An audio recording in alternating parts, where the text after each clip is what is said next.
Hello, welcome. आज हम आपका पढ़ने वाले हैं द्विघाती बहुपद के मान व शून्यक, जिसमें कल ये तो पढ़ेंगे ही, साथ में हमारा कल का जो क्वेश्चन छूटा हुआ था उसको आज हम देखेंगे। तो चलिए, क्लास स्टार्ट करने से पहले हम माँ सरस्वती की वंदना कर लेते हैं, तत्पश्चात हम फिर अपना क्लास का प्रारंभ करेंगे। आप सभी जिस जहाँ भी हैं, जिस जगह पर भी बैठे हैं, अपना हाथ जोड़ लीजिए।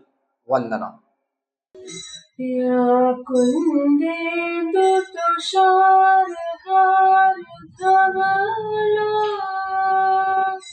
या शुभ्रवस्त्रावृता या वीणावरदण्डमण्डितकरा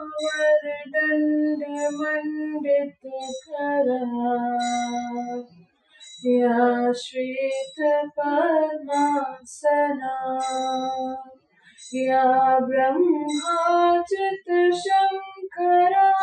प्रभृतिभिः देवैः सदा वन्दिता सा मां पातु सरस्वती भगवती निःशेषराध्यापः। गुरुर्ब्रह्मा गुरुर्विष्णु गुरुर्देवो महेश्वरा गुरुर्साक्षात् परं ब्रह्मा तस्मै श्री गुरुवे नमः।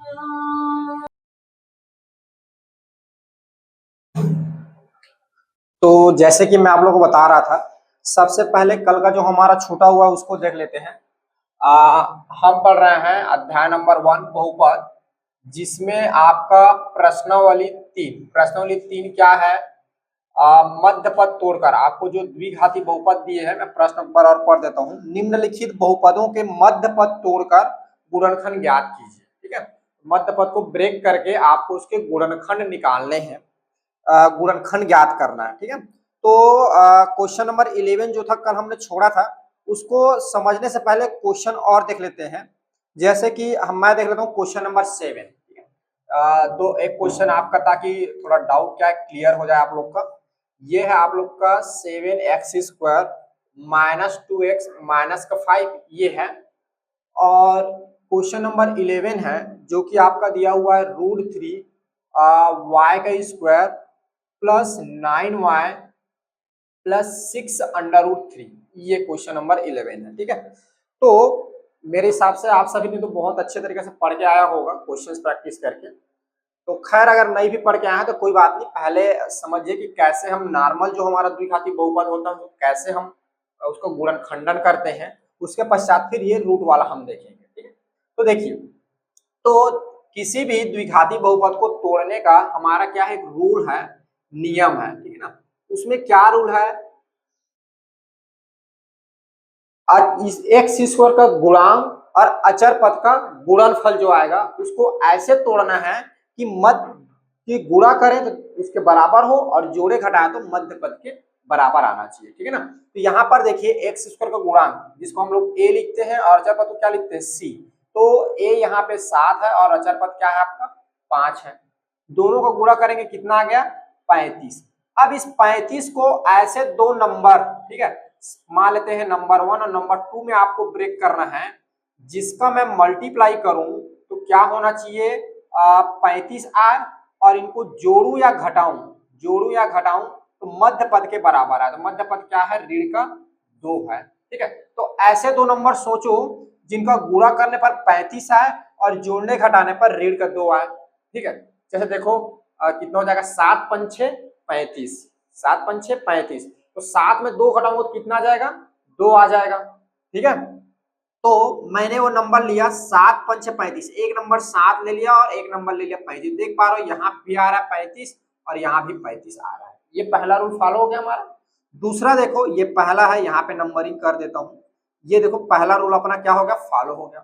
दूसरा रूल देखो कि क्या होना चाहिए, जोड़े या घटाए। देखिए 7 में अगर मैं 5 घटा दूं तो क्या आएगा, 2 तो आएगा, लेकिन मुझे कैसा 2 चाहिए, यहाँ पे कौन सा 2 है, ऋण का 2 है। तो ऋण का 2 बनाने के लिए मुझे क्या करना पड़ेगा, 7 को ऋण कर दो, इसको धन कर दो, ये घटेगा तो कितना हो जाएगा, ऋण का 2। ठीक है, तो ये जो है मेरा ब्रेक हो जाएगा 7x² माइनस 7x धन 5x ऋण 5। ठीक है, अब देखिए मैंने क्या किया, ये वाला जो ऋण का 2 है 2 भागों में ऐसा टूट गया। ठीक है, अब एक जोड़ी इस इतना का बना लो, एक जोड़ी इतने का। ठीक है, तो यहां से देखो पहले वाला जोड़ी से क्या बाहर निकलेगा, 7 दोनों में है, x दोनों में है, तो 7x बाहर निकल, इसमें बच गया x और इसमें बच जाएगा ऋण का 1। इसमें से आप धन 5 बाहर निकाल दो तो ये बच जाएगा x ऋण का 1। ठीक है, अब एक पद ये बन गया, एक पद ये बन गया, तो दोनों पद में क्या है, x माइनस 1 कॉमन है, तो x माइनस 1 को बाहर निकालो, सेम है, तो बच गया आपका 7x धन का 5। ये आपका आ गया गुणनखंड। क्या हो गया, आ गया गुणनखंड। जो ऊपर में जो आपको बहुपद दिया हुआ है उसका गुणनखंड कितना आ जाएगा, x माइनस 1 7x धन का 5। ठीक है, अब देखिए ये वाला जो है इसको जो है सॉल्व करने के 2 तरीके हैं। ठीक है, इसको हम लोग 2 तरीके से ब्रेक करेंगे। तो देखिए पहला जो है मैं यहाँ पे आपको बता रहा हूँ, ये देखिए मैंने क्या किया, इसको सॉल्व किया तो हमारा नियम क्या है, रूल क्या है, मध्य पद को तोड़ने का रूल क्या है जी, a into C, a into C करना है। a मतलब इसका गुणा कितना है, रूट का 3 है, इंटू सी, सी क्या है मेरा 6√3 है ये। ठीक है, अब इन दोनों को गुणा करिए, इन दोनों को गुणा करेंगे तो क्या होगा, सामने वाला संख्या सामने वाला साथ, तो 6 इंटू 1, यहाँ पे क्या कुछ नहीं मतलब 1 है, और रूट का गुणा रूट के साथ होगा, तो ये कितना हो जाएगा 3। आपको पता है √3 इंटू √3 क्या होता है, रूट हट जाता है 3 आता है। ठीक है, तो ये हो जाएगा 6 गुणा 3, तो 6 गुणा 3 कितना हो जाएगा 18, कितना हो जाएगा जी 18। अब अपन को 18 को ऐसे 2 संख्या में ब्रेक करना है, एक n1 और एक क्या करना है n2। पहला इनका गुणा करूं तो 18 है, और जोड़ू घटाऊं तो क्या हो, मध्य पद के बराबर आना चाहिए। तो सोचो ऐसे 18 को क्या कर सकते हैं, तो ये होगा आपका 6 तिया 18, 6 तिया क्या होगा 18। देखिए 6 गुणा 3 करूंगा तो क्या आ जाएगा ये 18, और दूसरा देखो अगर मैं 6 में 3 को जोड़ दूंगा तो क्या आ जाएगा 9 आ जाएगा, जो कि मेरे मध्य पद के क्या है बराबर है। ठीक है, तो ये आपका आ जाएगा √3y² धन, ये आपका हो जाएगा 6y धन 3y, और धन हो जाएगा 6√3। ठीक है, अब देखो इसको 2 भागों में तोड़ दे, एक भाग ये और एक भाग ये हो गया। ठीक है, अब देखिए यहाँ पर एक पेयर बनेगा ये और एक पेयर बनेगा ये। ठीक है, एक पेयर मतलब जोड़ी। अब इसमें से आपने को कॉमन निकालना है, देखो कॉमन कुछ नहीं दिख रहा है, दिख रहा है क्या, अभी इसको हमें सेट करना पड़ेगा। क्या करना पड़ेगा, सेट। तो इसको मैं आगे क्या लिख सकता हूँ, देखो √3y², 6 को मैं क्या लिख सकता हूँ, 6 को मैं लिख सकता हूँ 2 इंटू √3 इंटू √3y लिख सकता हूँ। देखिए इस बात को समझिए, मैंने क्या कर दिया, 6 को लिख दिया 2 इंटू √3 इंटू √3। ठीक है, जब √3 का मल्टीप्लाई होगा तो क्या हो जाएगा, रूट हट जाएगा तो कितना आ जाएगा 3, और 3 दूनी कितना हो जाएगा 6 हुआ ना। तो इस 6 को हम लोग क्या कर सकते हैं, ऐसा लिख सकते हैं। ऐसा मैंने क्यों लिखा, क्योंकि सामने में क्या है रूट का 3 है, और मुझे रूट का 3 क्या करना है, बाहर निकालना है, तो इसमें √3 है नहीं, तो मैंने क्या किया, सेट किया, √3 बनाया। ठीक है, क्लियर है, आगे बढ़े। तो ये देखो अब क्या हो जाएगा, अब देखो प्लस, यहाँ पे 3 दिख रहा है, यहाँ पे 3 दिख रहा है, तो 3 तो यहाँ 6 से निकाल सकते हैं, यहाँ पे क्या कर सकते हैं, इस 6 से निकाल सकते हैं। तो इसको ब्रेक करने की जरूरत नहीं है, सिर्फ इसी को ब्रेक करना पड़ेगा, इसी को तोड़ना पड़ेगा। तो ये आपका आ जाएगा 6y धन 6√3। यहाँ पे समझ में आ रहा है ना, कंफ्यूजन नहीं होना है। यहाँ पे √3 था, क्योंकि मुझे √3 बाहर निकालना था, तो √3 नहीं था, तो मैंने क्या किया 6 को लिख दिया। ये समझो कि 6 को मैंने पहले क्या लिख दिया, 2 गुणा 3 लिख दिया, फिर 3 को मैं ऐसा लिख सकता हूँ √3 इंटू √3। ठीक है, तो ऐसा मैंने कर दिया। चाहो तो आप एक स्टेप और बढ़ा सकते हो, अगर आपको कंफ्यूजन लग रहा होगा, देखो एक स्टेप और बढ़ा लो, ऐसा ज्यादा अच्छा रहेगा। √3y² धन 3 को लिख सकते हैं 2 गुणा 3y धन, ये हो जाएगा 3y धन 6√3। आगे देखो ये हो जाएगा √3y² धन, ये हो जाएगा 2 √3 को हम लोग लिख सकते हैं √3 इंटू √3 धन, सॉरी y लिखना भूल गया, y धन 3y धन, ये हो जाएगा 6√3। ठीक है, ये 3 को मैंने क्या कर लिया, √3 लिख लिया। यहाँ पे बताया √3 2 बार गुणा क्या आएगा, 3 आएगा। अब देखो एक जोड़ी बन गया ये यहाँ तक, और एक जोड़ी बन गया यहाँ तक। ये इसमें से बाहर निकालो, इसमें से बाहर निकाल जाएगा √3y, तो क्या बच जाएगा आपका y धन रूट का 3 निकल गया तो 2 इंटू √3 बचा, और y निकल गया, इधर निकल गया। ठीक है, अब इधर आके देखो धन का 3 बाहर निकालूंगा तो यहाँ क्या बच जाएगा y, और इसमें से 3 बाहर निकलेगा। तो बाहर निकलना मतलब क्या होता है, भाग देना होता है। मैंने बताया था ना आपको, बाहर निकालना मतलब क्या होता है, भाग देना होता है। भाग देंगे तो क्या होगा, 3 एकम 3 दूनी 6, तो ये कितना बच जाएगा, √3 हो जाएगा। क्लियर? अब देखिए एक पद ये और एक पद ये, दोनों में क्या कॉमन दिख रहा है, y प्लस √3, तो y प्लस 2√3 दोनों में दिख रहा है, तो y प्लस 2√3 दोनों से बाहर निकल गया, तो ये आपका बच जाएगा √3y प्लस का 3, और ये आपका क्या हो जाएगा, गुणनखंड हो जाएगा। ये आपका क्या हो जाएगा, आंसर हो जाएगा ये। ठीक है, ये आपका गुणनखंड हो गया। अब देखिए, अब इसी प्रश्न को एक बार और मैं सॉल्व कर रहा हूं, ठीक है ना। यहाँ पे इसी प्रश्न को एक बार और सॉल्व कर रहा हूं, 11 को। ये दिया है √3y का स्क्वायर धन 9y धन 6√3। अब किसी बच्चे ने क्या किया, ब्रेक तो वही होगा, ठीक है, यही ब्रेक होगा, 6 होगा और ये ब्रेक होगा। ठीक है, तो क्या आएगा, 6 गुणा 9 होगा। एक स्टूडेंट ने क्या किया, इसको ऐसा लिख दिया, √3y स्क्वायर धन 3y धन 6y धन 6√3 लिख दिया। समझ में आ रहा है दोनों में डिफरेंस क्या है? इसमें डिफरेंस क्या है, 6 को पहले लिखे हैं, 3 को बाद में लिखे हैं। इसमें क्या डिफरेंस है, 3 को पहले लिख दिया और 6 को बाद में लिख दिया। 6 गुणा 3 करो तब भी क्या आता है, 18, और 3 गुणा 6 करो तब भी क्या आता है, 18। 6 में 3 जोड़ो 9, और 3 में 6 जोड़ो 9। बात तो वही है, लेकिन लिखने का तरीका बदल गया। एक स्टूडेंट ने इसको ऐसे लिख दिया, 6 को पहले और 3 को बाद में। एक स्टूडेंट ने क्या किया, 3 को पहले लिख दिया और 6 को बाद में। ठीक है, दोनों में डिफरेंस समझ में आ गया। किसी स्टूडेंट ने 6 को पहले लिखा, 3 को बाद में, इसमें 3 को पहले 6 को बाद में।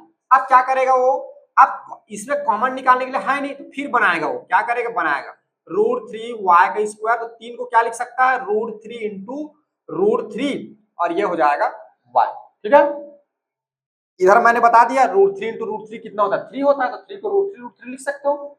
आगे क्या हो जाएगा, धन क्या हो जाएगा, 6y और धन 6√3। अब देखिए, अब क्या करेगा वो, एक पेयर बनाएगा, इसमें से बाहर निकालेगा √3, y बाहर निकालेगा तो यहाँ बच जाएगा आपका y धन √3 बाहर निकाला तो एक √3 बच गया, तो ये हो जाएगा √3, y तो निकल गया ना, y को निकल जाएगा ये धन। इसमें से 6 बाहर निकाल दिया तो ये हो जाएगा 6y धन क्या हो जाएगा, √3 ये। ठीक है, एक पद ये, दोनों में क्या कॉमन है, दोनों में क्या कॉमन है, y प्लस √3, तो y प्लस √3 बच क्या गया आपका, √3y धन का 6। ठीक है, ये हो गया इसका गुणनखंड, क्या हो गया, इसका गुणनखंड हो गया। अब आपको क्या दोनों में डिफरेंस क्या देखने को मिल रहा है, देखो इस बात को समझो। इतना मेरे बताने का मतलब क्या हुआ, आपने देखा एक स्टूडेंट ने पहले लिख दिया 6y, बाद में क्या लिख दिया 3y, तब इसका गुणनखंड क्या आया, y प्लस 2√3 धन का 3। ठीक है, एक स्टूडेंट ने क्या किया, 3y को पहले लिख दिया, 6 को बाद में कर दिया, तो उसका देखो क्या आ गया, y प्लस √3 √3y प्लस 6। दोनों में देखो गुणनखंड अलग अलग आ रहे हैं, सेम आ रहा है गुणनखंड। देखो पहला वाला गुणनखंड इसके मैच नहीं कर रहा है, इसका वाला गुणनखंड इससे मैच कर रहा है क्या, नहीं कर रहा है। इसका मतलब क्या इस स्टूडेंट ने सही बनाया, क्या इस स्टूडेंट ने सही बनाया, अब गलत किसने बनाया, अब ये हमें वेरीफाई करना है। इसने भी देखो सारे रूल को फॉलो किया ना, मध्य पद को तोड़ा उसने, कैसे फॉर्म में तोड़ा, इसी के फॉर्म में तोड़ा, गुणा करने पर 18 हो रहा है, जोड़ने घटाने पर बीच के पद में आ रहा है ना। इसमें भी देखो गुणा करने पर 18 और जोड़ने घटाने पर ये 9 आ रहा है। ठीक है, डिफरेंस आप यहीं पर लिखने में उसने डिफरेंस कर दिया, ये देखो। तो अब क्या ये गलत है कि ये गलत है, ये सही है कि ये सही है, अब ये पता चलेगा एक कदम आगे बढ़ने पर।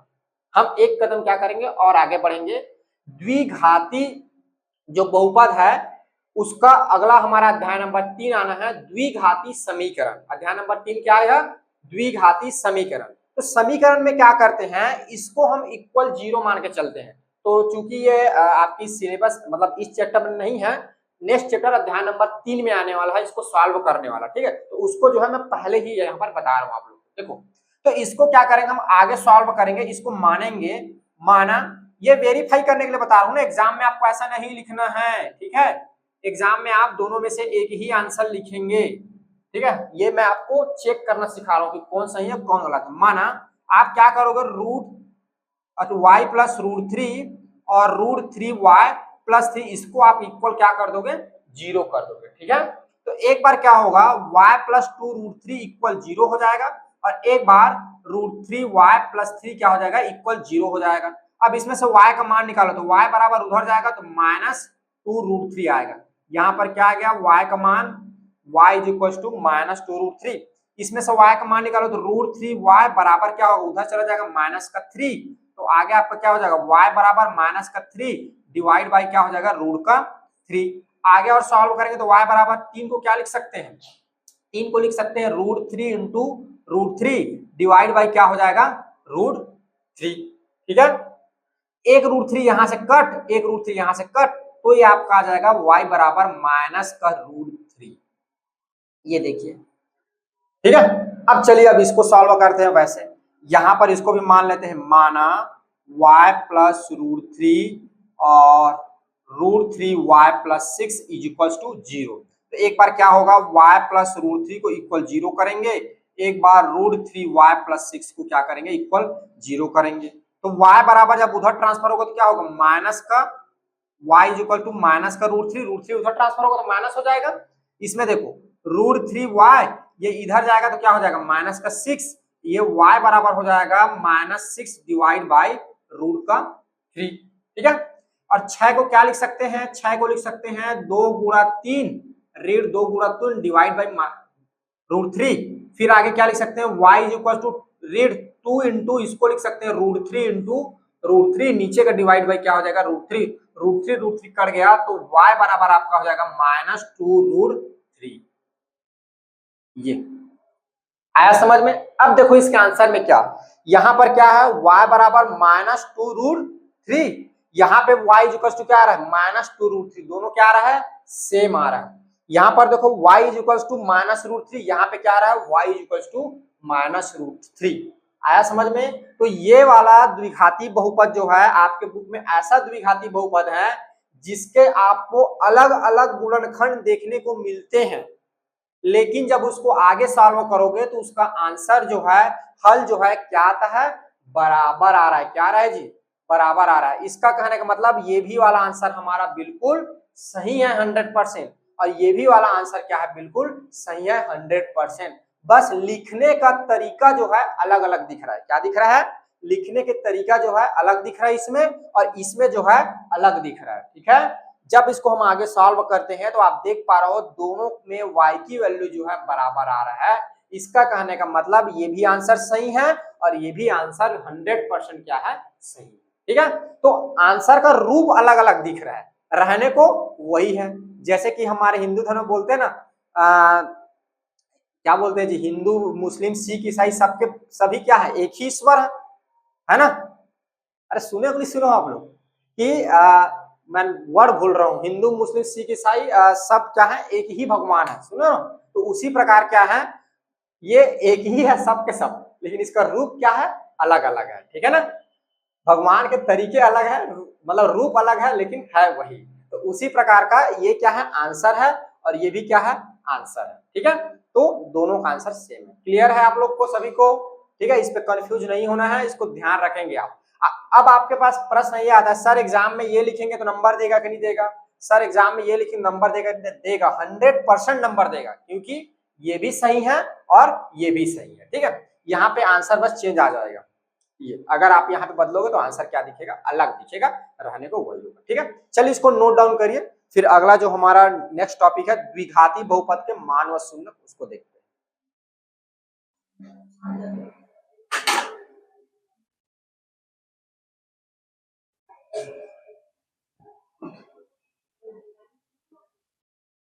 अब आप लोग को मैं एक रोचक चीज बताने वाला हूँ, रोचक चीज नहीं बोलना चाहिए, रोचक पॉइंट बोलना चाहिए आप लोग को, ठीक है ना।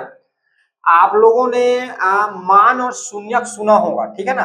अब आपको एक्चुअल में डिफरेंस आज समझ में आएगा कि किसको मान बोलते हैं और किसको शून्यक बोलते हैं, ठीक है ना। तो अगला हमारा जो टॉपिक आने वाला है इसी पे टॉपिक है द्विघाती बहुपद के मान व शून्यक। ठीक है? हाँ, द्विघातीय बहुपद के मान व शून्यक। ठीक है, यहां पर आप लोग देख रहे होंगे जब से आपने प्रश्नोली 3 चालू किया है आपको द्विघाती द्विघाती लिखना चालू कर दिया है। ये चीज आप लोग गेस किए हो, जब से आपने प्रश्नोली 3 चालू किया द्विघाती द्विघाती लिखना चालू कर दिया, पहले तो नहीं लिख रहा था बहुपद बहुपद। इसका कारण ये है अब जो आपको तरीके बताए जा रहे हो स्पेशल है द्विघाती बहुपद के लिए। अगर आप 3 घाती बहुपद में जाओगे तो उसका नियम अलग है, ठीक है, इसीलिए वो स्पेसिफिक आपको लिख रहा है द्विघाती बहुपद, यानी एक ऐसा बहुपद जिसकी मैक्सिमम घात क्या रहेगी, 2 रहेगी, ठीक है, उसको बोलते हैं द्विघाती बहुपद। ठीक है, तो बहुपद जो होते हैं बहुत सारे प्रकार के होते हैं, मैंने बताया था त्रिघाती भी होगा, 4 घात का भी होगा, 5 घात का भी होगा, तो इसलिए आपको स्पेसिफिक वर्ड लिख रहा है द्विघाती बहुपद। ठीक है, लेकिन मैं जो मान और शून्यक बताऊंगा फिर द्विघाती के लिए बताऊंगा, वे जो है सारे बहुपद पे लागू होते हैं। ठीक है, चलिए तो पहला जो है मान, ठीक है, इसको समझते हैं क्या होता है मान, जिसको हम लोग बोलते हैं वैल्यू। इसका वैल्यू बताओ बोलते हैं क्या होता है। तो मैं पहले जो है इन दोनों का आपको डिफिनेशंस लिखता हूं, फिर आपको एक्सप्लेन करके लास्ट एक जब उदाहरण देखें तब समझ में आएगा। यदि किसी बहुपद, ठीक है, एक बहुपद है, देखो बहुपद को आप मैं जो है यहाँ पे एफ लिख रहा हूँ, लेकिन आप लोग पीएक्स भी लिखो, ठीक है, तो आप लोग को पता है चाहे पीएक्स लिखो चाहे एफ लिखो दोनों क्या होते हैं, बहुपद ही होते हैं, उसके लिखने के बस तरीके क्या होते हैं, अलग अलग होते हैं। ठीक है ना, तो मैं यहाँ पर एक बहुपद ले रहा हूँ एफ। यदि किसी बहुपद एफ में एक्स बराबर ए क्या है, ए क्या है जी, ए जो है कोई वास्तविक संख्या है, क्या संख्या है, कोई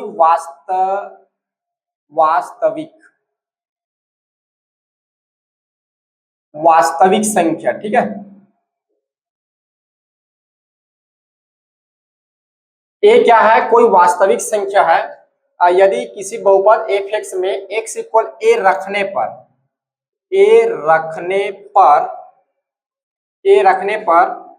एफ ए बराबर, देखो अब क्या करोगे, यहां पर एक्स को यहां पे रखोगे, ए रखोगे, ए क्या है, कोई वास्तविक संख्या, कुछ भी हो सकता है, 5, 6, 10, -2, -3, 1/2, 1/3, √3, √4 सब संख्या आ जाएगा। ठीक है, तो वास्तविक संख्या होगा, जब उसको इसमें रखोगे तो क्या हो जाएगा, एफ ए हो जाएगा, एक वैल्यू मिलेगा। ठीक है ना, पर रखने पर एफ ए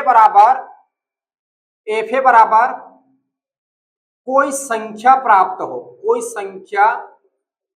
हो, ब्रैकेट में लिख लो शून्य को छोड़कर, शून्य प्राप्त नहीं होगा, क्या प्राप्त नहीं होगा, शून्य को छोड़कर, शून्य प्राप्त नहीं होगा, छोड़कर गलत लिख रहा हूं, छोड़कर। ठीक है, देखो फिर से पुनः बात समझो, यदि किसी बहुपद एफ एक्स में एक्स बराबर ए क्या है, कोई वास्तविक संख्या है, रखने पर एफ ए बराबर कोई संख्या प्राप्त होता है, कोई संख्या प्राप्त होता है, तो एक्स इक्वल ए बहुपद एफ एक्स का मान कहलाता है। ठीक है, दूसरा देखिए शून्यक क्या होता है, जिसको हम लोग बोलते हैं जीरोस शून्यक। ठीक है, यदि किसी बहुपद, एक बहुपद लेते हैं एफ एक्स में एक्स बराबर ए क्या है, कोई वास्तविक संख्या है, कोई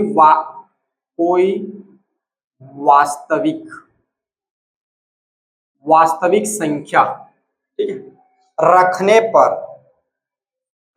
पर अब रख देंगे तो एफ ए हो जाएगा, एफ ए बराबर 0।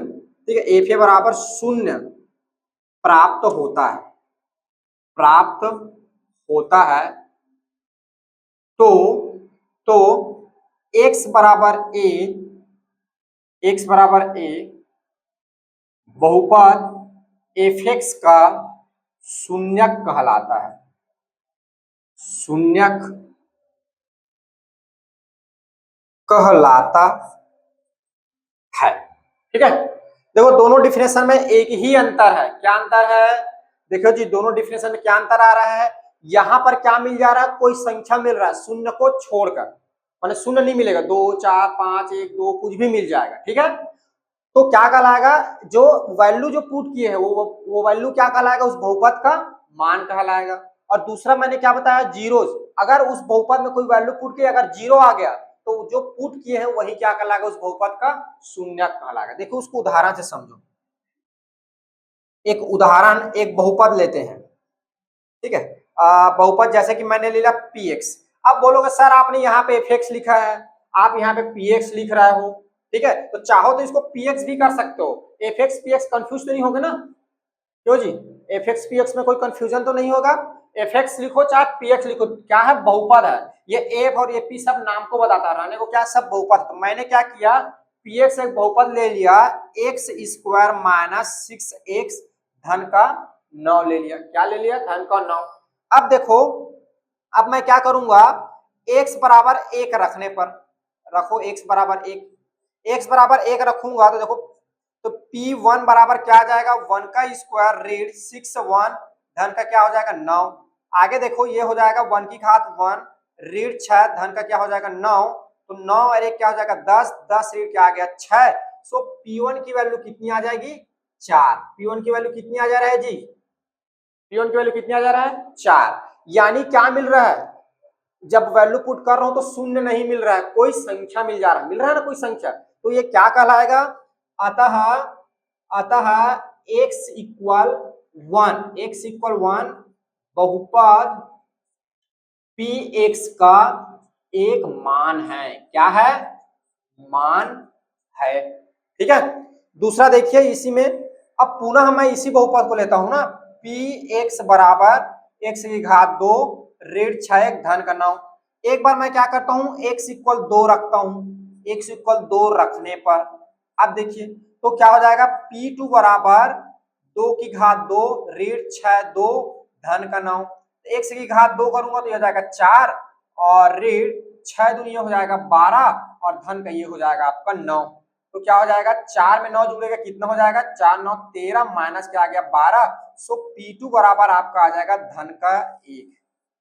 क्या आ गया? धन का 1। तो यहां पर भी शून्य नहीं आया, अतः x इक्वल 2 बहुपद बहुपद px का मान है। क्या है जी? px का मान है। ठीक है, एक बार और लेता हूं मैं इसी px को, px बराबर x स्क्वायर माइनस 6x धन का 9।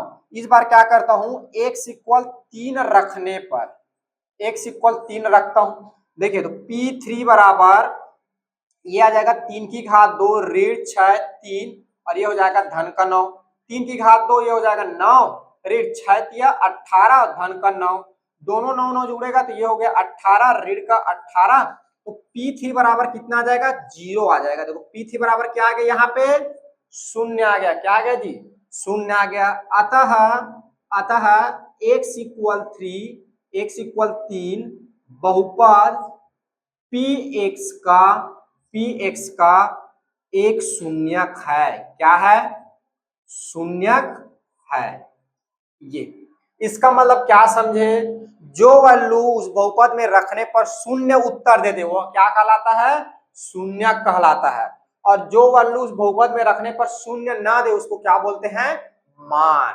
तो आज से आप लोग मान और शून्यक दोनों में कंफ्यूज नहीं होना है, दोनों अलग अलग होते हैं। ठीक है ना? मान क्या करेगा, उसमें रखेंगे तो एक वैल्यू लाके दे देगा, मान लाके दे देगा। ठीक है, और शून्य क्या होता है? जब उसमें रखेंगे तो क्या कर देगा? उस बहुपद को पूरा पूरा शून्य कर देगा, या समीकरण की बात आएगा तो उस समीकरण को शून्य कर देगा। ठीक है, तो वह क्या कहलाता है? उसका शून्यक कहलाता है। ठीक है, चलिए अब जो होते हैं एक आपका उदाहरण जो है उसको हम लोग देख लेते हैं। अगला है आपका उदाहरण नंबर आई थिंक 23 है। एक बार मैं देख लेता हूँ गलत ना हो जाए। हाँ ठीक, गुड, मैं ही सही हूँ, 23 है। ठीक है 23। इसमें देखो आपके बुक नंबर पेज नंबर 23 पे, बुक 23 पे दिया हुआ है नीचे में बहुपद x square minus 3x minus 4 का शून्य ज्ञात करना है। कैसे ज्ञात करेंगे देखो, दिया गया बहुपद, आपको एक बहुपद दिया गया है, दिया गया बहुपद, बहुपद पी एक्स बराबर, ये आपको दिया गया है एक्स की घात 2 माइनस 3x ऋण का 4। आप लोग देख पा रहे हैं पी एक्स लिखा नहीं है लेकिन फिर भी मैं लिख देता हूँ। इसका कारण ये है कि ये बहुपद का एक नाम लिखने का तरीका है। ठीक है, इसका क्या ज्ञात करना है जी, प्रश्न में क्या बोला है, शून्यक निकालना है। देखिए आपको एग्जाम में आएगा शून्यक निकालने का, क्योंकि आता है अधिकतर 2 नंबर में। देखिए कैसे शून्यक निकालेंगे, तो आपका जो बहुपद दिया गया है उसको पहले हम गुणनखंड कर लेंगे, उसका क्या कर लेंगे, गुणनखंडन कर लेंगे। उसके बाद उसको इक्वल 0 करेंगे तो उसका हमें क्या मिल जाएगा, शून्यक मिल जाएगा। ठीक है, देखिए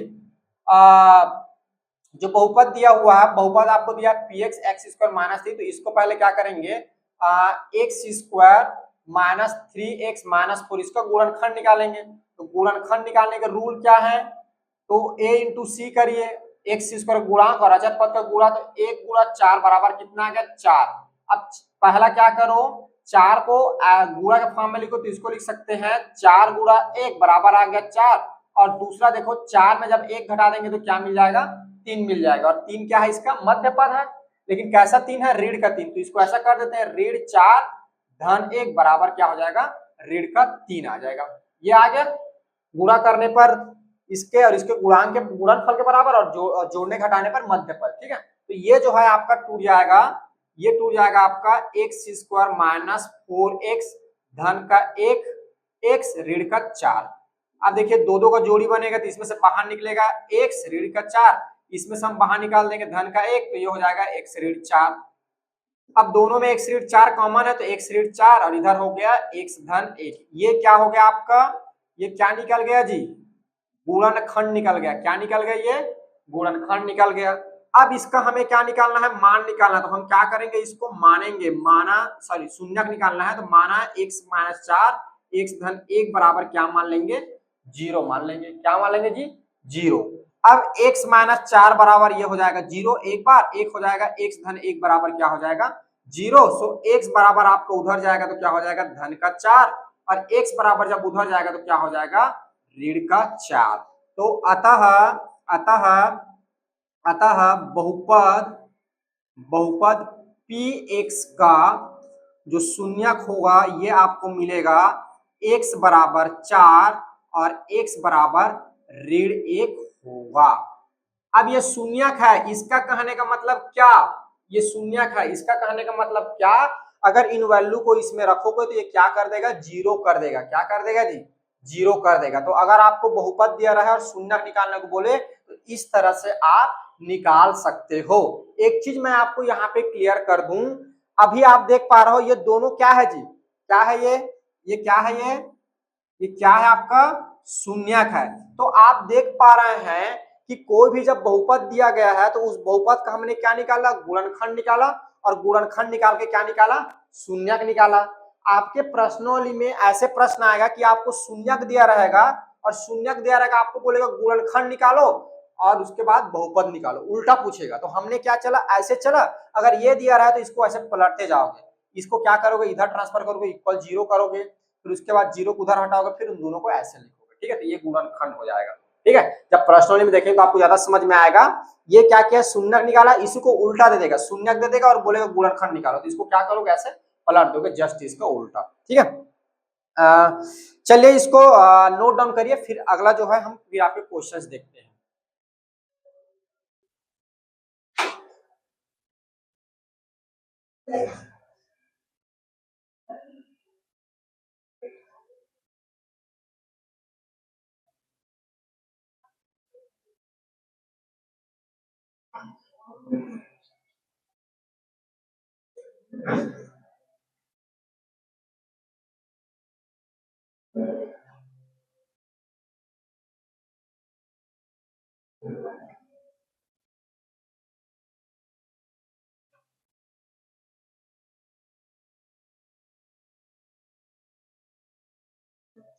देखिए आपका नेक्स्ट जो क्वेश्चन है, नेक्स्ट पेज ही पलटिए, पेज नंबर 24 में करके दिया है, करके देखो, करके पेज नंबर 24 इसको देख लेते हैं, इस क्वेश्चंस को। पहला जो है क्वेश्चन नंबर 1 आपको दे रखा है एक्स स्क्वायर माइनस 9 के गुणनखंड व शून्य ज्ञात करिए। ठीक है, तो इसका कैसे निकलेगा, देखो एक्स स्क्वायर माइनस 9 के गुणनखंड निकालना है। देखिए तो एक्स स्क्वायर क्या लिख सकते हैं, एक्स स्क्वायर माइनस 9 को क्या लिख सकते हैं, यहाँ लिख देता हूँ मैं सीधा, ये हो जाएगा एक्स स्क्वायर, इसको लिख सकते हैं 3 की घात 2 लिख सकते हैं। अब आप लोग को पता है a minus A square minus B square बराबर होता है a minus B, A plus क्या होता है b। तो इस वाले फार्मूला से ये क्या हो जाएगा x माइनस 3 और एक हो जाएगा x धन 3, ये क्या हो गया आपके गुणनखंड हो गए, क्या होगा ये गुणनखंड। और शून्य पूछ रहा है तो क्या करोगे, इसको इक्वल 0 कर दोगे, x माइनस 3 और x धन 3 बराबर कर दिए 0, तो x ऋण 3 बराबर 0 और एक बार हो जाएगा x धन 3 बराबर क्या हो जाएगा 0। सो x बराबर जब उधर ट्रांसफर होगा धन का 3, ठीक है, और x बराबर जब उधर ट्रांसफर होगा तो ये आ जाएगा ऋण का 3। तो इसके शून्य क्या हो जाएंगे, अतः शून्य जो हो जाएंगे x बराबर 3 एवं x बराबर क्या हो जाएगा ऋण का 3, ये आपका हो गया शून्य। ठीक है, और ये इसका हो गया गुणनखंड। ठीक है, अब बोल रहा है देखो दूसरा जो कि मैं अभी बात कर रहा था, किसी बहुपद के शून्य 4 व माइनस 1 है तो गुणनखंड क्या होगा। अब क्या दे रहा है आपको, शून्य दे रहा है और आपसे पूछ रहा है गुणनखंड। तो देखिए इसका हल कैसे होगा, तो पहले जो है दिया गया शून्य, ठीक है, तो आप मान लेंगे शून्य को, एक को मान लेंगे अल्फा बराबर 4, या ऐसा कर लीजिए शून्य जो है 4 ऋण 1 है। ठीक है, मान लीजिए अल्फा बराबर 4 और बीटा बराबर जो है आप ले लीजिए ऋण का 1। ठीक है, अब यहां पर देखिए एक बार क्या हो जाएगा, x बराबर अल्फा और इधर हो जाएगा x बराबर बीटा। सो यहाँ वैल्यू पुट करेंगे तो x बराबर प्लस का 4 और यहाँ वैल्यू पुट करेंगे तो बीटा की वैल्यू ऋण का 1, इसको इधर ट्रांसफर करेंगे तो ये हो जाएगा x माइनस 4 इक्वल 0 और ये आपका हो जाएगा x धन 1 बराबर क्या हो जाएगा इक्वल 0। तो इसका गुणनखंड जो हो जाएगा ये आपका आ जाएगा, पहला गुणनखंड जो होगा x माइनस 4 और दूसरा गुणनखंड होगा x धन 1। ठीक है, आपको क्या करना है, अगर शून्य दे दे तो ऐसे पलट के गुणनखंड निकालना। जैसे कि इसमें देखो इसमें क्या था, ये गुणनखंड था, शून्य निकालने के लिए हमने क्या किया, इसको इक्वल 0 कर लिया तो ये निकल गया शून्य। अब शून्य दे दिया है मतलब ये दोनों दे दिया है, तो इसको हमने क्या कर दिया, जस्ट उल्टा लेके चला गया, इसको इधर ट्रांसफर कर दिया, इसको इधर ट्रांसफर कर दिया और इसको एक साथ जो आया उसको हमने ऐसा लिया। ठीक है, तो इस तरह से क्या होगा, अगर आपको शून्य दिया रहेगा तो इस तरह से हम उसके गुणनखंड निकालेंगे। ठीक है, चलिए अब इसी में आपका अगला टॉपिक आता है, किसी द्विघाती बहुपद के गुणांक व उसके शून्यक में संबंध, ये देख लेते हैं। अगला टॉपिक है आपका किसी द्विघातीय बहुपद के गुणांक व उसके शून्यक में संबंध,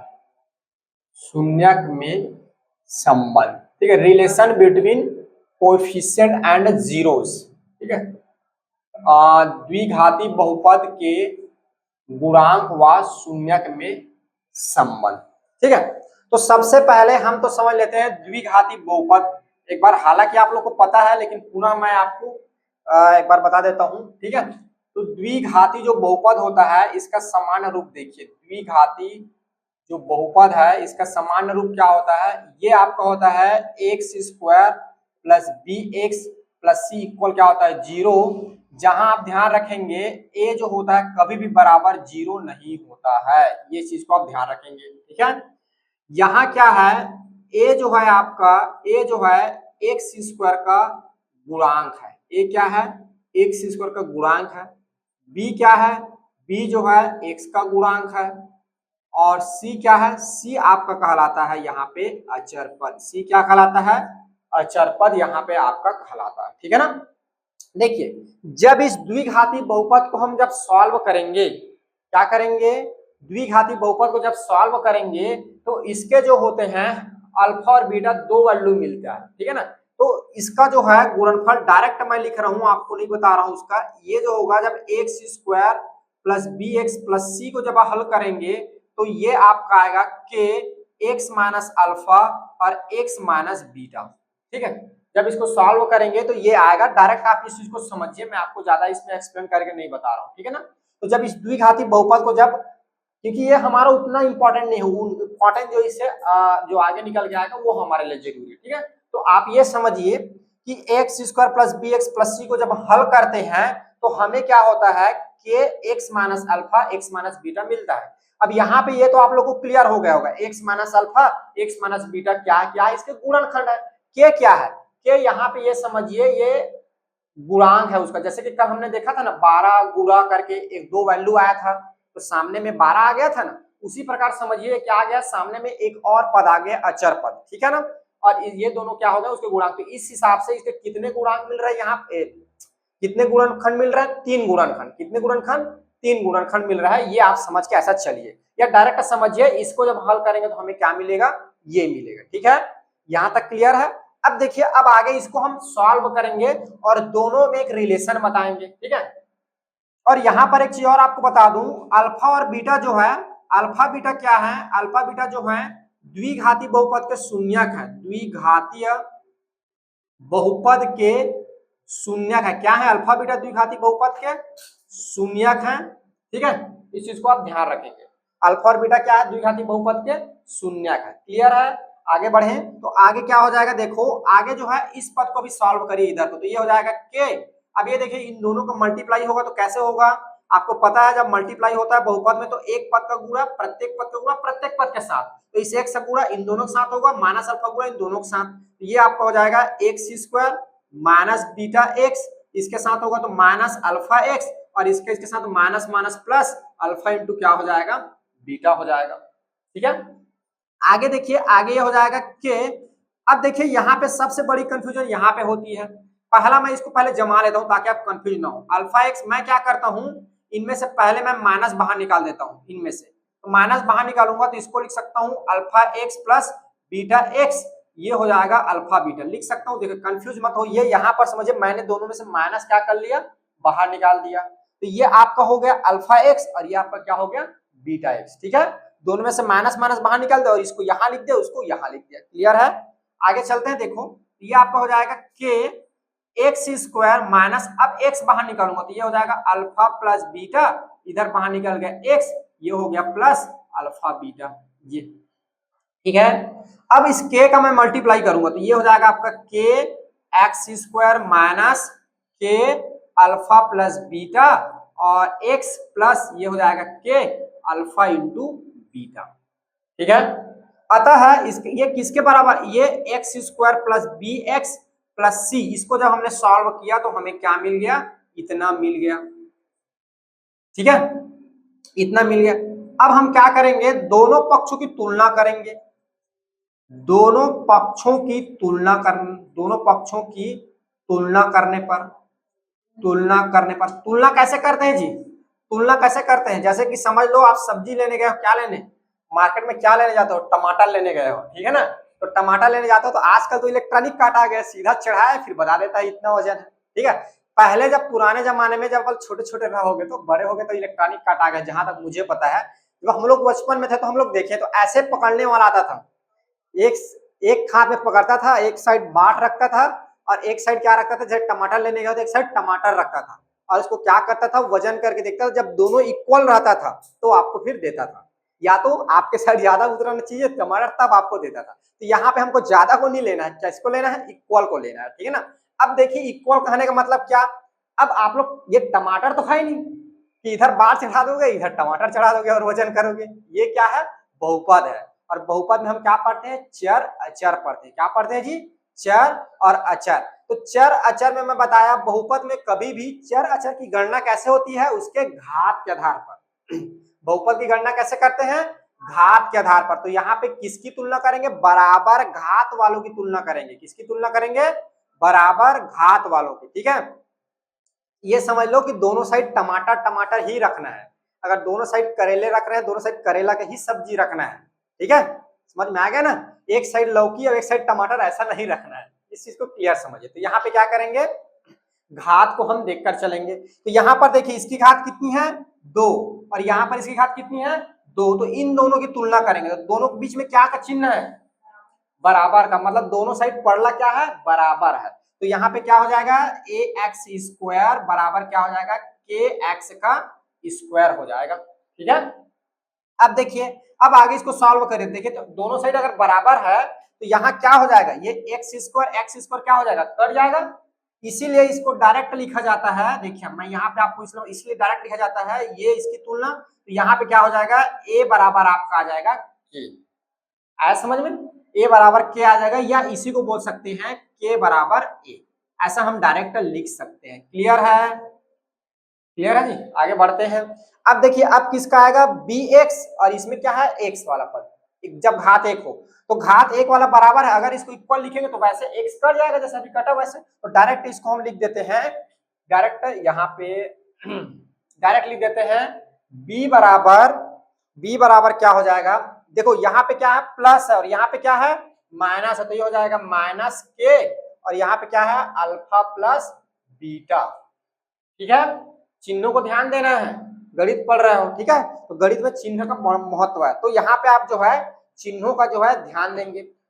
तो आगे जो है आपका जो है आगे आपका हो जाएगा ये हो गया bx, तो ये आपका यहाँ से क्या करोगे, देखो k की वैल्यू आपने क्या निकाल लिया है, यहाँ k की वैल्यू क्या निकाल लिया है जी, k की वैल्यू क्या निकाल लिया है a, तो इस k की वैल्यू को यहाँ रखेंगे तो समीकरण 1 से क्या हो जाएगा b बराबर माइनस a अल्फा प्लस हो जाएगा बीटा, और इसको इधर लाना है तो क्या हो जाएगा b बटा माइनस a बराबर अल्फा प्लस बीटा हो जाएगा। सो अल्फा प्लस बीटा बराबर क्या हो जाएगा, अल्फा प्लस बीटा बराबर क्या हो जाएगा माइनस b बटा a हो जाएगा। आपको पता होगा जब भी माइनस रहता है तो ऊपर चला जाता है, जान रहा हो ना गणित में माइनस क्या होता है, नीचे भी है तो कहाँ चला जाता है ऊपर, तो इसलिए ऊपर लिख दिया माइनस b बटा a। ठीक है, अब अल्फा और बीटा क्या है, अल्फा और बीटा क्या है जी शून्यक है, क्या है किसके शून्यक है, द्विघाती बहुपद के। अब ये एक था तो शून्यक मतलब 2 हो जाएगा तो क्या कहलाएगा शून्यको कहलाएगा, क्या कहलाएगा शून्यको। तो अल्फा और बीटा दोनों मिलकर क्या बन जाएंगे शून्यको हो जाएंगे, तो इसको लिखेंगे अल्फा प्लस बीटा शून्यकों का योगफल। दोनों क्या हो रहा है जी, दोनों जुड़ रहा है तो जुड़ने को क्या बोलते हैं योगफल, तो शून्यकों का योगफल होता है अल्फा प्लस बीटा बराबर होता है आपका माइनस b बटा a। ठीक है, अच्छे से चिन्ह बना देता हूं, आप लोग गलती ना करो, अल्फा ऐसे लिखाएगा और बीटा ऐसे, तो अल्फा प्लस बीटा बराबर क्या आ गया शून्यकों का योगफल। अल्फा और बीटा को क्या बोलते हैं जी शून्यकों का योगफल, तो शून्यकों का योगफल बराबर कितना आ गया पहला माइनस b बटा a। अब दूसरा देखिए ये हो गया आपका समीकरण नंबर, इसको ले लीजिए 2। ठीक है, अब कौन सा वाला पद बच गया, अचर वाला पद बच गया। ठीक है, तो इधर भी अचर इधर भी अचर, डायरेक्ट सीधा लिखाएगा, तो ये हो जाएगा c बराबर k अल्फा इंटू बीटा। ठीक है, तो c बटा k हो जाएगा अल्फा इंटू बीटा, और k की वैल्यू क्या है समीकरण 1 से, k की वैल्यू क्या है, k की वैल्यू है a समीकरण 1 से, तो ये हो जाएगा c बटा a बराबर हो जाएगा अल्फा इंटू बीटा। सो आप लिख सकते हो अल्फा इंटू बीटा बराबर c बटा a, ये, और अल्फा और बीटा क्या है शून्यक है, तो इसको लिख सकते हो दूसरा शून्यकों का क्या हो रहा है गुणा हो रहा है, तो शून्यकों का गुणनफल, शून्यकों का गुणनफल अल्फा इंटू बीटा बराबर c बटा a होगा। शून्यकों का गुणनफल अल्फा इंटू बीटा बराबर c बटा a होगा ये। तो आप जो है इसको याद रखेंगे शून्यकों का योगफल और शून्यकों का गुणनफल, क्योंकि अगला जो आपका प्रश्नावली आएगा वो जो है इसी से रिलेटेड है। आपको एक द्विघाती बहुपद दिया रहेगा और आपसे पूछेगा शून्यकों का योगफल क्या है बताइए और शून्यकों का गुणनफल क्या है बताइए। इसके साथ साथ आपके सारे परीक्षा, बोर्ड परीक्षा, तिमाही परीक्षा, अर्धवार्षिक परीक्षा में एक क्वेश्चंस आएगा, और सबसे ज्यादा मोस्ट टाइम टू ये ऑब्जेक्टिव में पूछे जाते हैं हमेशा, कभी कभी 2 नंबर में भी पूछ दिया जाता है। ठीक है, तो 1 नंबर जो होगा शून्यकों का योगफल 1 नंबर और गुणनफल निकालोगे 1 नंबर होगा। ठीक है, अब यहाँ पर ए बी क्या है, अल्फा बीटा तो बता दिए, बोलो ए बी तो यहाँ लिखवा दिए ना, ए क्या है एक्स स्क्वायर गुणांक, बी क्या है एक्स का गुणांक और सी क्या है आपका अचर पद है, और अल्फा बीटा क्या है शून्य का, तो शून्यकों का योगफल अल्फा प्लस बीटा बराबर होता है माइनस बी बटा ए, और शून्यकों का गुणनफल अल्फा इंटू बीटा बराबर होता है सी बटा ए। ठीक है, चलिए इसको नोट डाउन करिए फिर हम आगे देखते हैं।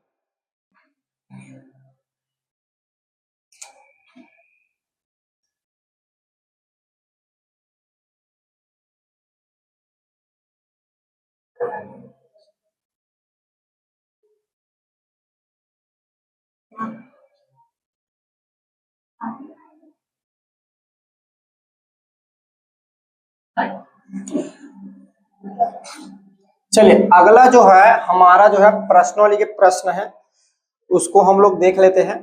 तो अगला हमारा प्रश्नावली है प्रश्नावली 4, जो कि अंतिम हमारा प्रश्न है, बोलता हूँ, ये अंतिम प्रश्नावली है हमारे बहुपद चैप्टर का, प्रश्नावली 4।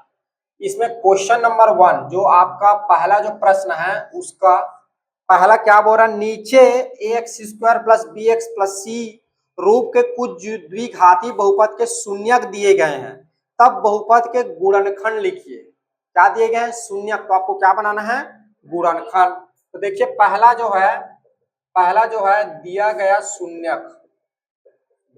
शून्यक, आपको शून्यक पहला जो दिया 3 4 दिया है। ठीक है, तो यहाँ आप क्या करेंगे, इसको मान लेंगे अल्फा बराबर 3 और बीटा बराबर जो है ले लेंगे इसको 4। ठीक है, तब क्या हो जाएगा, यहाँ पर एक x बराबर अल्फा और x बराबर आपको क्या हो जाएगा बीटा।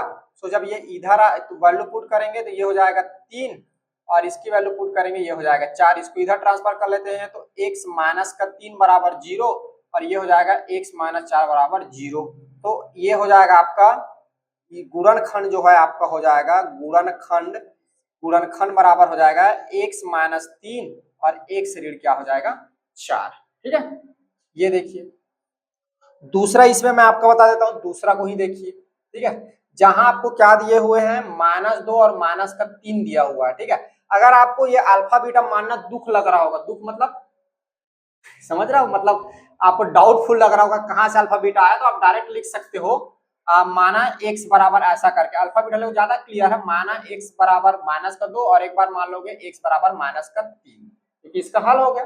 तो एक क्या करोगे x, अब इसको क्या करोगे, ऐसे 2 भाग में बांटोगे, इसको इधर करोगे तो x धन का 2 हो, x धन 2 बराबर 0 और इधर x धन का 3 बराबर क्या हो जाएगा 0।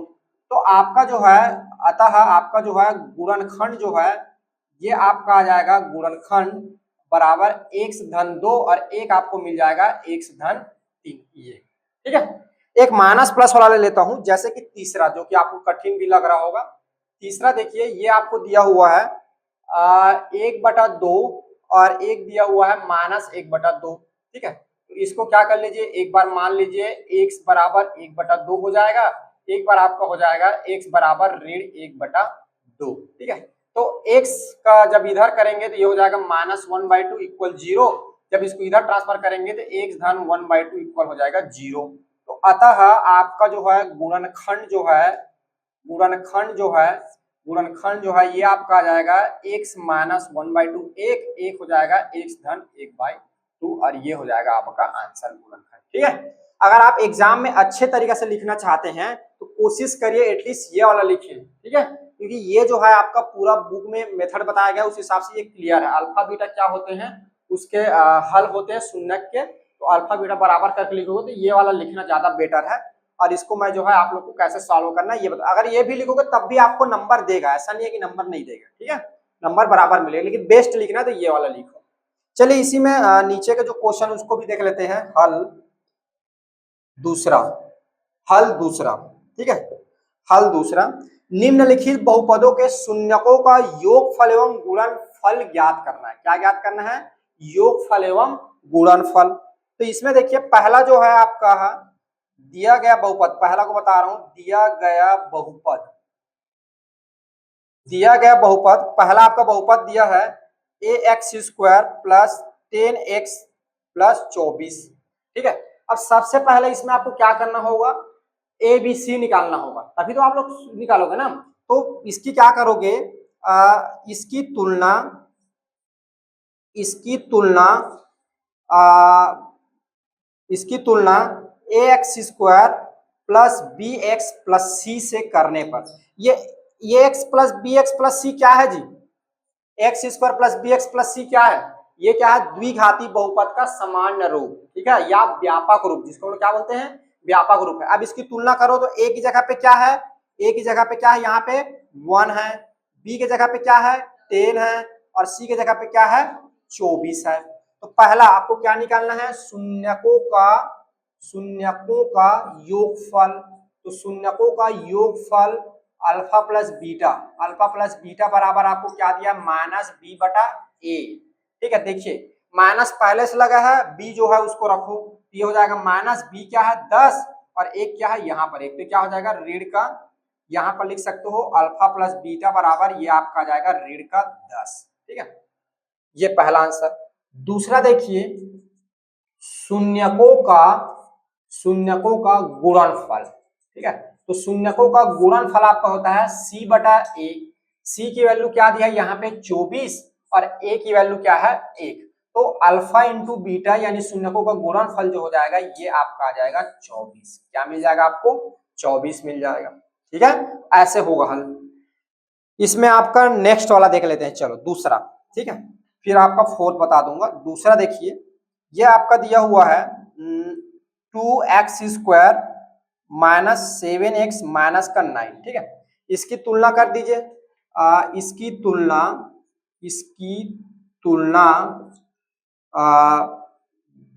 तुलना x square plus b x plus c से करने पर, तो यहां पर देखिए a की वैल्यू जो हो जाएगा 2 आ जाएगा, b की वैल्यू यहाँ पे क्या आएगा, यहाँ पे प्लस और यहाँ पे क्या माइनस, तो क्या हो जाएगा माइनस का 7 और c की वैल्यू भी क्या हो जाएगा माइनस का 9। ठीक है, अब पहला शून्यकों का योगफल। ठीक है, अल्फा प्लस बीटा क्या होता है, ये होता है हमारा सूत्र माइनस बी बटा ए। ठीक है, तो देखिए माइनस पहले से इसमें है और बी क्या है यहाँ पे, ध्यान रखिएगा ये गलती यही पे होता है, माइनस पहले से और बी क्या है यहाँ पे फिर माइनस साथ है, तो ये 2 बार माइनस हो जाएगा ऐसे, तो ब्रैकेट करके लिखिएगा और नीचे क्या हो जाएगा 2। सो अल्फा प्लस बीटा बराबर मतलब शून्यकों का योगफल बराबर माइनस माइनस क्या हो जाएगा प्लस 7/2 आ जाएगा। ठीक है, ये आपका पहला आंसर। ठीक है, दूसरा देखिए शून्यकों का गुणनफल।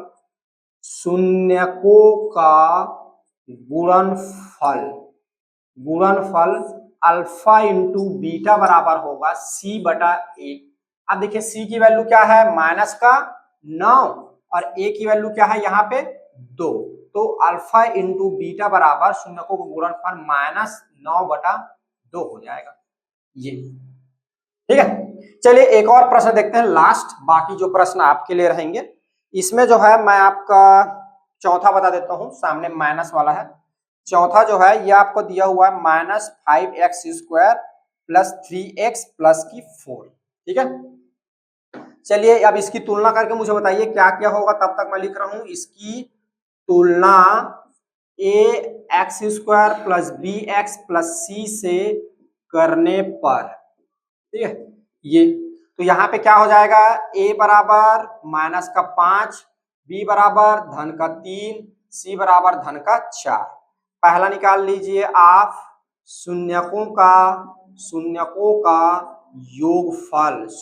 योगफल अल्फा प्लस बीटा बराबर माइनस बी बटा ए। अब थोड़ा सा यहाँ पर भी ध्यान दीजिए, माइनस पहले से लगा है, b की वैल्यू धन दिया है, ए की वैल्यू क्या दिया है ऋण का 5 दिया हुआ है। ठीक है, चिन्हों को ध्यान रखना है, तो ये आपका ऋण ऊपर नीचे ऋण तो क्या हो जाता है धन हो जाता है, तो ये हो जाएगा धन 3/5। सो अल्फा प्लस बीटा यानी शून्यकों का योगफल आपका हो जाएगा 3/5, ये पहला आंसर। दूसरा देखिए शून्यकों का क्या निकालना है, गुणनफल निकालना है। शून्यकों का गुणनफल निकालना है, अल्फा इंटू बीटा बराबर ये होता है आपका सी बटा ए। क्या होता है सी बटा ए। सी की वैल्यू क्या है 4 और ए की वैल्यू क्या है ऋण का 5, तो दोनों क्या हो जाएगा, अल्फा इंटू बीटा बराबर ऋण 4 बटा क्या हो जाएगा, 5 हो जाएगा। ये आपका हो गया दूसरा आंसर। क्या हो गया ये आपका दूसरा आंसर, ठीक है। तो आपका शून्यकों का योगफल ये आएगा और शून्यकों का गुणनफल क्या आएगा, ये आएगा, ठीक है। चलिए इसको नोट डाउन करिए आप लोग।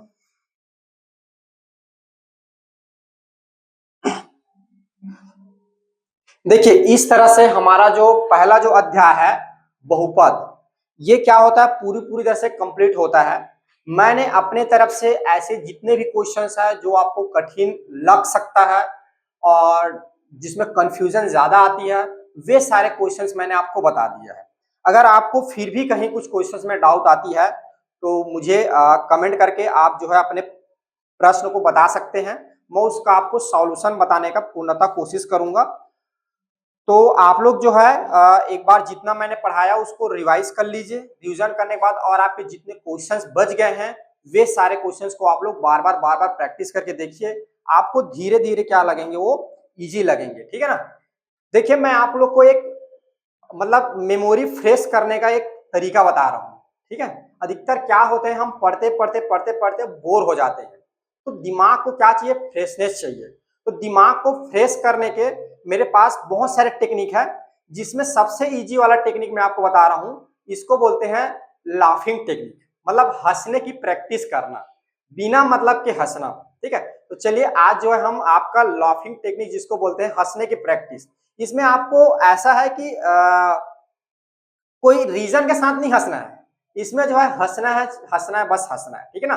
अभी क्या है, हमारा बरसात का मौसम चल रहा है। किसका मौसम चल रहा है, बरसात का। तो बरसात में अधिकतर क्या करते हैं लोग, चाय पीते हैं, ठीक है।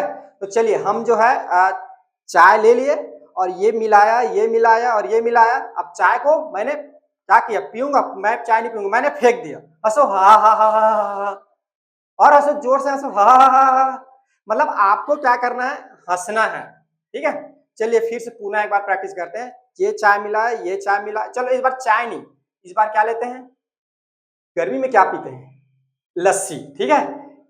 लस्सी मिलाया, इसको मिला, इसको मिला और ये मैंने पी लिया। हा हा हा हा हा, जोर से हटो। जितना जोर से हटोगे आपका दिमाग जो है उतनी क्या हो जाएगी, फ्रेश हो जाएगी। तब आपको जो है ऐसे हंसने की प्रैक्टिस करना है। आपको एक साइंस का थॉट बता रहा हूं। आपने देखा होगा बच्चों की जो चेहरा होती है, जो छोटे बच्चे जो रहते हैं ना, उनकी चेहरा कितना स्माइल रहता है। कारण क्या है पता है, इसका साइंस है। जो छोटे जो बच्चे रहते हैं वो एक दिन में मैक्सिमम कितने बार हंसते होंगे, सोचो कितने बार हंसते होंगे, 100, 200, 300, गेस करो कितने बार हंसते होंगे, 420 बार हंसते हैं एक दिन में, ठीक है। और हम कितनी बार हंसते हैं सोचो, अभी मुश्किल से एक बार दो बार। तो आप जब हंसोगे तो आप वैसे भी आपके चेहरे में चमक आ जाएगा और आपको अच्छा लगने लगेगा। तो आपको बिना मतलब का अगर कभी भी टेंशन हुआ थोड़ा मुस्कुरा दो, हंसने का हा हा करते रहो बिना मतलब का, ठीक है। हालांकि आप लोग घर में हो तो आप हंस रहे होगे तो आपको लग रहा होगा कि कहीं पागल वागल तो नहीं हो रहा, ठीक है। तो आप लोग थोड़ा बाहर निकल जाओ और बाहर निकल के हंसो। जितना हंसोगे दिमाग उतना कूल हो जाता है, फ्रेश होता है, ठीक है। ट्राई करके देखिएगा। तो आज के क्लास में बस इतना ही। नेक्स्ट क्लास में फिर मिलते हैं नए टॉपिक के साथ। थैंक यू, बाय, बने रहिए हमारे साथ।